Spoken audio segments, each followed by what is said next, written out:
আশা করি সবাই সুস্থ আছে, ভালো আছে। আমি বানাচ্ছি একটা ছোট্ট ব্লগিং করছি রান্নাটা করছি যাত্রীদের জন্য। নটেশ্বরী মন্দিরে আজকে যাত্রী এসছে কলকাতা থেকে, তিনাদের জন্য রান্না করছি। হিন্দিতে যদি আমার মানে বাংলাতে যদি একটু মিস্টেক হয় তো একটু ক্ষমা করবেন, যেহেতু আমি হিন্দি ভাবছি।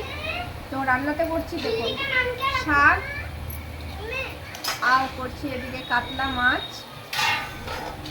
সবটাই আমি ভিডিওর মাধ্যমে তুলে ধরবো। এখন আমি কাটাকাটি করছি, দেখাচ্ছি।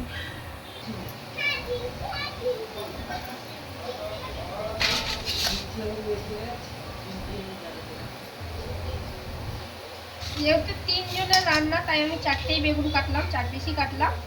আর মাছটা দাদা ভাইরাই কিনে দিয়েছে, আমি জাস্ট রান্নাটা করে দেবো। আর করবো পটলের তরকারি হবে।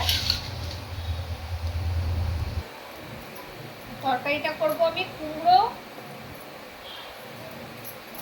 কলা, আলু দিয়ে। আর আমি কেটে নিচ্ছি কুমড়োটাকে।